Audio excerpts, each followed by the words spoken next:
O Grande Conflito. Capítulo 31. Invisíveis defensores do homem.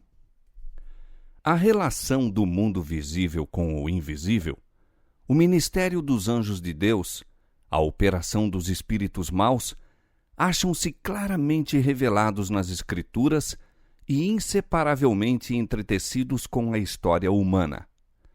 Há uma tendência crescente para a incredulidade na existência dos espíritos maus, enquanto os santos anjos que ministram a favor daqueles que hão de herdar a salvação, Hebreus 1,14, são por muitos considerados como espíritos dos mortos. As Escrituras, porém, não somente ensinam a existência dos anjos, tanto bons como maus, mas apresentam prova inquestionável de que não são os espíritos desencarnados dos homens falecidos. Antes da criação do homem, existiam anjos, pois quando os fundamentos da terra foram lançados, as estrelas da alva juntas alegremente cantavam e todos os filhos de Deus rejubilavam. Jó 38:7. Depois da queda do homem, foram enviados anjos a guardar a árvore da vida, e isto antes que qualquer ser humano houvesse morrido. Os anjos são, em sua natureza, superiores aos homens, pois o salmista diz que o homem foi feito pouco menor do que os anjos. Salmo 8, verso 5. Estamos informados pelas Escrituras quanto ao número, poder e glória dos seres celestiais, sua relação com o governo de Deus e também com a obra da redenção. O Senhor tem estabelecido o seu trono nos céus e o seu reino domina sobre tudo. E diz o profeta: ouvi a voz de muitos anjos ao redor do trono. No salão de recepção do Rei dos Reis, existem eles, como anjos seus magníficos em poder, ministros seus que executam o seu beneplácito, obedecendo à voz da sua palavra.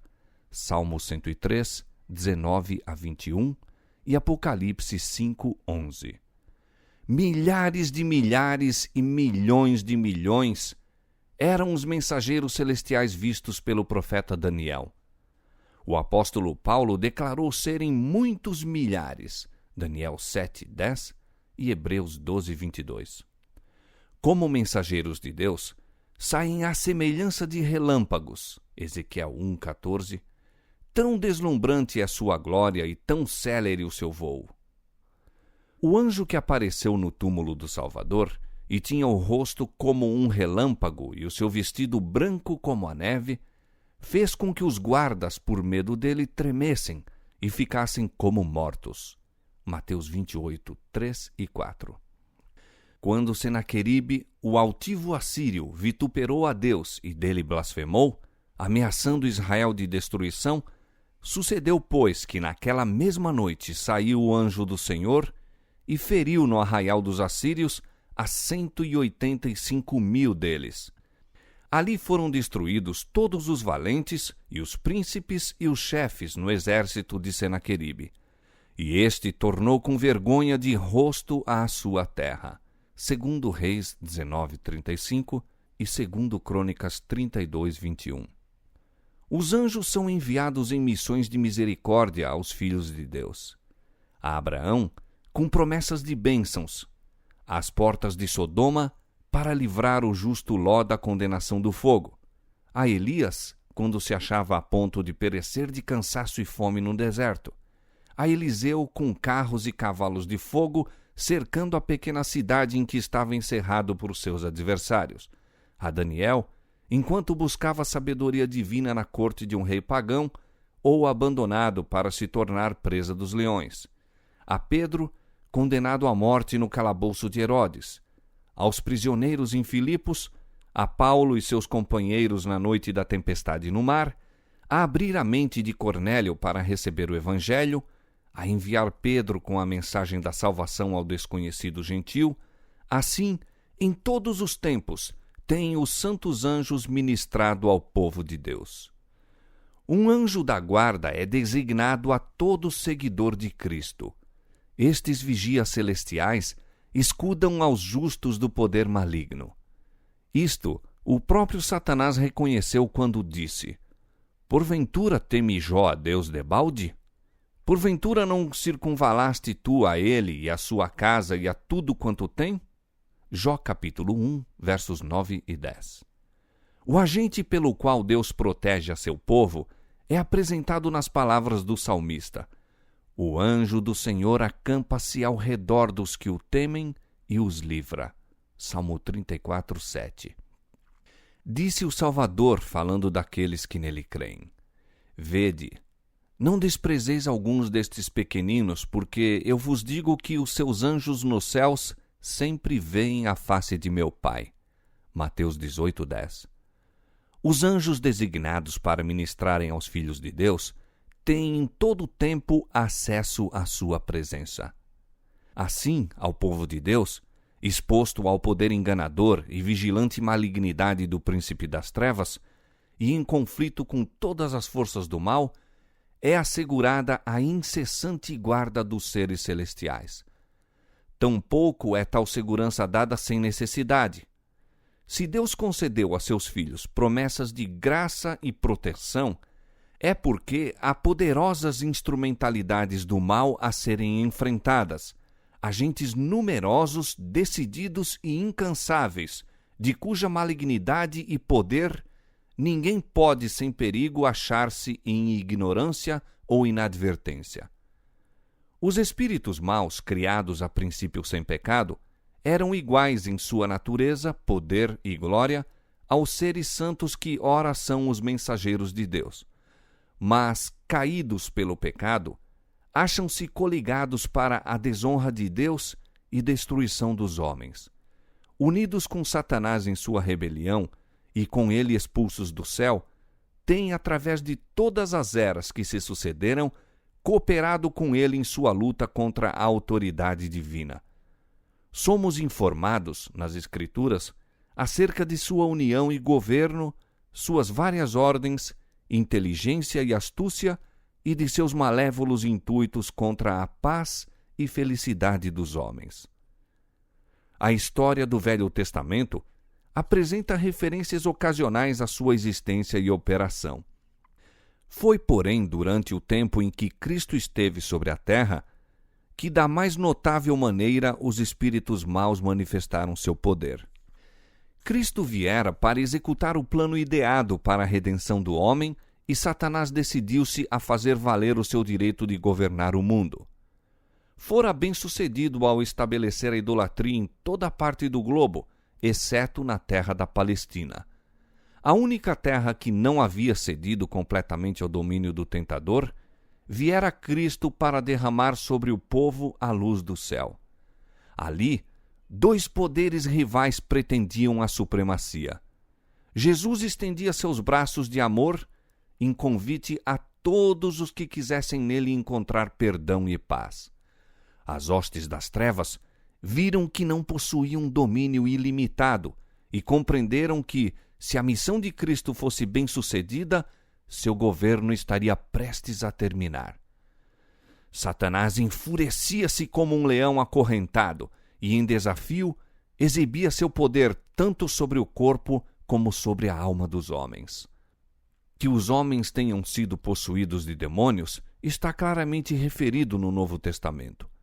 As pessoas desta maneira afligidas não sofriam meramente de moléstias provenientes de causas naturais. Cristo tinha perfeito conhecimento daquilo com que estava a tratar e reconheceu a presença direta e a operação dos espíritos maus. Notável exemplo do número deles, de seu poder e malignidade, e também do poder e misericórdia de Cristo, é dado no relato bíblico da cura dos endemoniados de Gadara. Aqueles infelizes lunáticos, zombando de toda restrição, agitando-se, espumando, encolerizando-se, estavam a encher os ares de seus gritos, fazendo violência a si próprios e pondo em perigo todos os que deles se aproximassem. Seu desfigurado corpo a sangrar, a mente transtornada, apresentavam um espetáculo que comprazia ao príncipe das trevas. Um dos demônios, que dirigia os padecentes, declarou: Legião é o meu nome, porque somos muitos. Marcos 5, 9. No exército romano, a legião compunha-se de 3 a 5 mil homens. As hostes de Satanás são também arregimentadas em companhias, e a simples companhia a que pertenciam esses demônios contava não menos que uma legião. Ao mando de Jesus, os anjos maus afastaram-se de suas vítimas, deixando-as calmamente sentadas aos pés do Salvador, submissas, inteligentes e dóceis. Mas aos demônios foi permitido varrer para o mar um rebanho de porcos, e para os habitantes de Gadara, a perda disto sobrepujou as bênçãos que Cristo conferira, e pediram eles ao médico divino que se retirasse. Este é o resultado que Satanás intentava obter. Lançando sobre Jesus a culpa de seu prejuízo, suscitou os temores egoístas do povo, impedindo-o de escutar suas palavras. Satanás acusa constantemente os cristãos como causa de prejuízo, desgraça e sofrimento, em vez de consentir que a censura recaia onde compete, sobre si mesmo e seus anjos. Os propósitos de Cristo não foram, porém, subvertidos. Permitiu que os espíritos maus destruíssem a manada de porcos, como reprovação àqueles judeus que, por amor do ganho, estavam a criar animais tão imundos. Não houvesse Cristo restringido os demônios, e teriam arrastado para o mar não somente os porcos, mas também seus guardadores e possuidores. A preservação dos que os guardavam, bem como dos seus donos, foi unicamente devida a seu poder, misericordiosamente exercido para o livramento deles. Demais, foi permitido que esse acontecimento ocorresse, a fim de que os discípulos pudessem testemunhar o poder cruel de Satanás, tanto sobre o homem como sobre os animais. O Salvador desejava que seus seguidores conhecessem o adversário que tinham de enfrentar, para que não fossem enganados e vencidos por seus ardis. Era também sua vontade que o povo naquela região contemplasse seu poder de quebrar o cativeiro de Satanás e libertar seus cativos. E ainda que o próprio Jesus se retirasse, os homens tão maravilhosamente libertos ficaram para declarar a misericórdia de seu benfeitor. Outros exemplos de natureza semelhante se acham registrados nas Escrituras. A filha da mulher Ciro-fenícia era atrozmente atormentada por um demônio, ao qual Jesus expulsou por sua palavra. Marcos 7, 26 a 30. Um endemoniado cego e mudo. Mateus 12, 22. Um moço que tinha um espírito mudo que muitas vezes o lançava no fogo e na água para o destruir. Marcos 9, 17 a 27. O lunático que, atormentado pelo espírito de um demônio imundo, perturbava a calma do sábado na sinagoga de Cafarnaum. Lucas 4, 33 a 36. Todos estes foram curados pelo compassivo Salvador. Em quase todos os casos, Cristo se dirigiu ao demônio como a uma entidade inteligente, ordenando-lhe sair de sua vítima e não mais atormentá-la. Contemplando os adoradores em Cafarnaum o seu grande poder, veio espanto sobre todos, e falavam entre si uns e outros, dizendo: Que palavra é esta, que até aos espíritos imundos manda com autoridade e poder e eles saem? Lucas 4:36.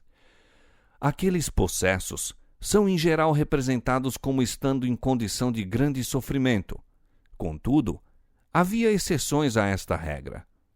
Para o fim de obter poder sobrenatural, alguns recebiam alegremente a influência satânica. Estes, é claro, não tinham conflito algum com os demônios. Desta classe eram os que possuíam o espírito de adivinhação, Simão, o mago, o feiticeiro Elimas e a donzela que acompanhou a Paulo e Silas em Filipos. Ninguém se acha em maior perigo da influência dos espíritos maus do que aqueles que, apesar dos testemunhos diretos e amplos das Escrituras, negam a existência e operação do diabo e seus anjos. Enquanto estivermos em ignorância no que respeita a seus ardis, têm eles vantagem quase inconcebível. Muitos dão atenção às suas sugestões, supondo, entretanto, estar seguindo os ditames de sua própria sabedoria. É por isto que, aproximando-nos do final do tempo, quando Satanás deverá trabalhar com o máximo poder para enganar e destruir, espalha ele por toda parte a crença de que não existe. É sua política ocultar-se a si mesmo e agir às escondidas. Nada há que o grande enganador mais receie que o familiarizarmos-nos com seus ardis. Para melhor encobrir seu caráter e propósitos reais, faz-se representar de tal maneira a não excitar maior emoção do que ridículo e desdém. Ele se compraz muito em ser descrito como um objeto burlesco, repugnante, agoureiro, meio animal e meio homem. Agrada-se de ouvir seu nome empregado na brincadeira e na zombaria pelos que se julgam inteligentes e instruídos. É porque se mascarou com consumada habilidade que tão amplamente se faz a pergunta: existe realmente tal ser? Evidencia-se o seu êxito na geral aceitação que obtém no mundo religioso teorias que negam os testemunhos mais positivos das Escrituras. E é porque Satanás pode muito facilmente dirigir o espírito dos que se acham incônscios de sua influência, que a palavra de Deus nos dá tantos exemplos de sua obra maligna, descobrindo aos nossos olhos suas forças secretas e, desta maneira, pondo-nos de sobreaviso contra seus assaltos. O poder e malignidade de Satanás e sua hoste deveriam com razão alarmar-nos, não fosse o caso de podermos encontrar refúgio e livramento no superior poder de nosso Redentor. Pomos cuidadosamente em segurança as nossas casas por meio de ferrolhos e fechaduras, a fim de proteger contra homens maus nossa propriedade e vida. Mas raras vezes pensamos nos anjos maus, que constantemente estão a procurar acesso a nós e contra cujos ataques não temos em nossa própria força método algum de defesa. Se lhes permitirmos, podem transformar-nos o entendimento, perturbar e atormentar-nos o corpo, destruir nossas propriedades e vida. Seu único deleite está na miséria e ruína. Terrível é a condição dos que resistem às reivindicações divinas, cedendo às tentações de Satanás, até que Deus os abandone ao governo dos espíritos maus. Mas os que seguem a Cristo estão sempre seguros sob sua proteção. Anjos magníficos em poder são enviados do céu para protegê-los. O maligno não pode romper a guarda que Deus pôs em redor de seu povo.